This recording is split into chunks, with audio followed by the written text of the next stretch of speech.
ఉదయాన్నే లేవగానే మన కాళ్ళను భూమిపై ఉంచే ముందు చదువుతారు. భూదేవిని ప్రార్థిస్తున్నట్టుగా మన పెద్దలు ఈ శ్లోకంలో భూదేవికి కృతజ్ఞతలు తెలపాలి అని పొందుపరిచారు. హరి ఓం.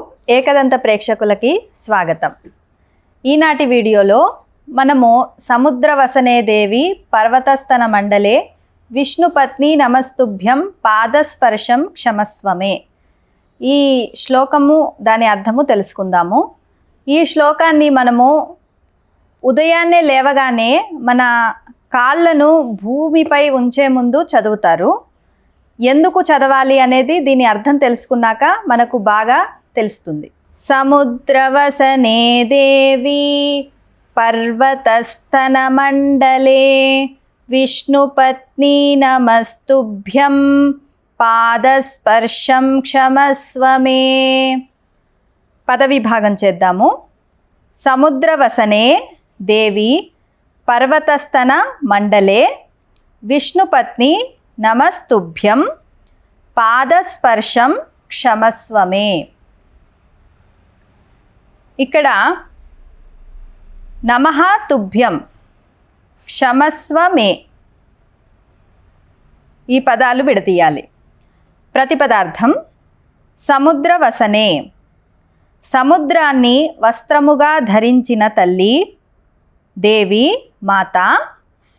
పర్వతస్థన మండలే, పర్వతములను వక్షస్థలముగా ధరించిన ఓ ప్రకృతి మాత. విష్ణుపత్ని, ఓ విష్ణువు భార్య.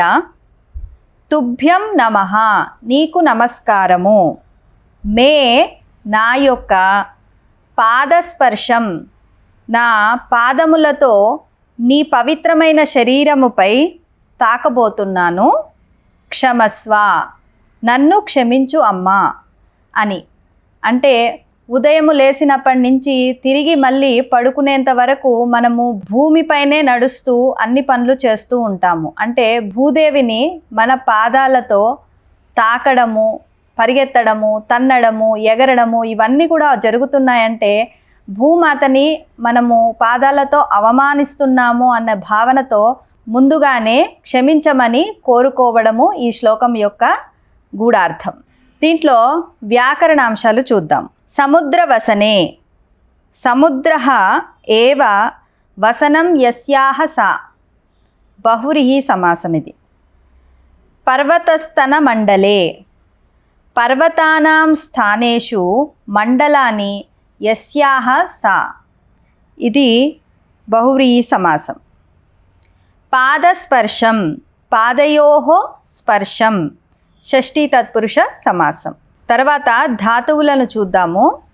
వస ఆచ్ఛాదనే అంటే వసనం అని శబ్దం ఉంది కదా, దానికి చుట్టుకొనుట అని తీసుకోవాలి. లిట్లకారంలో వాడబడినది. నమ ప్రహత్వే శబ్దేచ, నమస్తుభ్యం అన్నారు కదా, నమః అది.